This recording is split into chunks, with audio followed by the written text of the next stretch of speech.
So the main problem it self start చేసి నేను last 15 years నుంచి నేను మెడిటేషన్ చేస్తున్నాను. 15 సంవత్సరాలుగా నేను రెగ్యులర్గా ఎప్పుడన్నా కొన్నిసార్లు బ్రేక్ అయితే బ్రేక్ అవ్వచ్చు, కానీ చేస్తూ ఉండబట్టి నేను ఒక సర్టన్ స్టేజ్ ఆఫ్ దీనికి నేను రీచ్ అవ్వడం జరిగింది. ఇప్పుడు నేను ఒక థాట్లెస్ స్టేట్లో 4 or 5 hours జస్ట్ నా బాడీలో ఒక క్షణం ఒక్క చిన్న మూమెంట్ కూడా లేకుండా స్టాచ్యూ లాగా ఒక చిన్న ఆలోచన కూడా మైండ్లో లేకుండా 4-5 గంటలు నేను కూర్చోగలుగుతాను.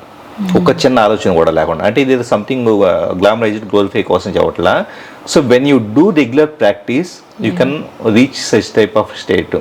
మనం వచ్చి ఆలోచనలు ఎక్కడో ఒకటి స్టాప్ అవుతాయి కదా, ఆ స్టేజ్కి వచ్చేస్తారు. ఇంకా అసలు ఆలోచన అనేది అవసరమైతేనే, ఇప్పుడు మీరు అడిగారు ఏదో అడిగినప్పుడు నేను సమాధానం చెప్పడం కోసం ఆలోచన వస్తుంది తప్పించేసి, మీరు చిన్న ఎగ్జాంపుల్ కిచెన్లోకి వెళ్ళారు, కిచెన్లోకి వెళ్ళిన తర్వాత కూరగాయలు కట్ చేయడానికి చాకు కావాలి, కానీ ఎప్పుడు చాకు చేతిలో పట్టుకొని తిరగరు కదా. అంతే కదా. సో ఆలోచన అనేది అవసరం ఉన్నప్పుడు మాత్రమే ఉండాలి. ఆ స్టేట్కి ఖచ్చితంగా రీచ్ అవ్వచ్చు ప్రాక్టీసెస్తో, రెగ్యులర్ ప్రాక్టీసెస్తో.